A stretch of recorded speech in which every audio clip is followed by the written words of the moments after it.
আপনি যদি একজন অ্যান্ড্রয়েড ইউজারকারী হয়ে থাকেন তাহলে আজকে যে সেটিংসটা দেখাবো আপনাদের জন্য এই সেটিংসটা খুবই গুরুত্বপূর্ণ। 99% লোক এই সেটিংসটা জানে না। যদি আপনি এই সেটিংসটা জানেন তাহলে আপনার জন্য কতটা উপকারী হবে শুধুমাত্র ভিডিওটি দেখলে আপনি বুঝতে পারবেন।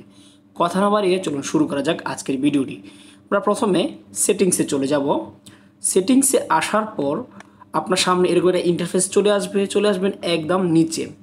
আপনি যেই ধরনের সেট চালান না কেন, আপনার ফোনটা যদি অ্যান্ড্রয়েড হয়ে থাকে তাহলে আপনি এই ফিউচারগুলো পাবেন। জাস্ট এইখানে আসার পর দেখা থাকবে ডিজিটাল ওয়েলবিং পার ইন্টারনাল কন্ট্রোলার্স, ঠিক আছে। ঠিক আপনি এইখানে একবার ট্যাপ করে দিবেন। যখন আপনি এখানে ট্যাপ করে দিবেন ঠিক আপনার সামনে এরকম একটা ইন্টারফেস চলে আসবে। আমি যদি আপনাদেরকে দেখাই, প্রথমে এইখানে যে বিষয়টা দেওয়া আছে এটা দেখেন, ইউর ডিজিটাল ওয়েলবিং টুলস।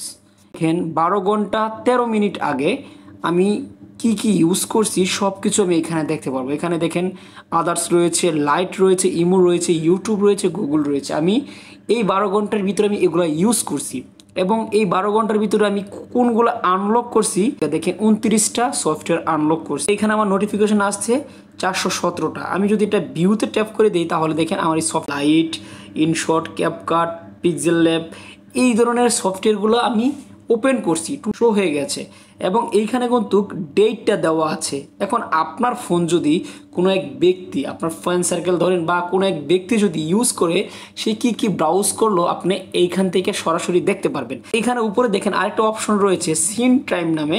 আপনি যদি এইখানে ট্যাপ করে দেন তাহলে এইখানে আর কিছু ফিউচার পাবেন।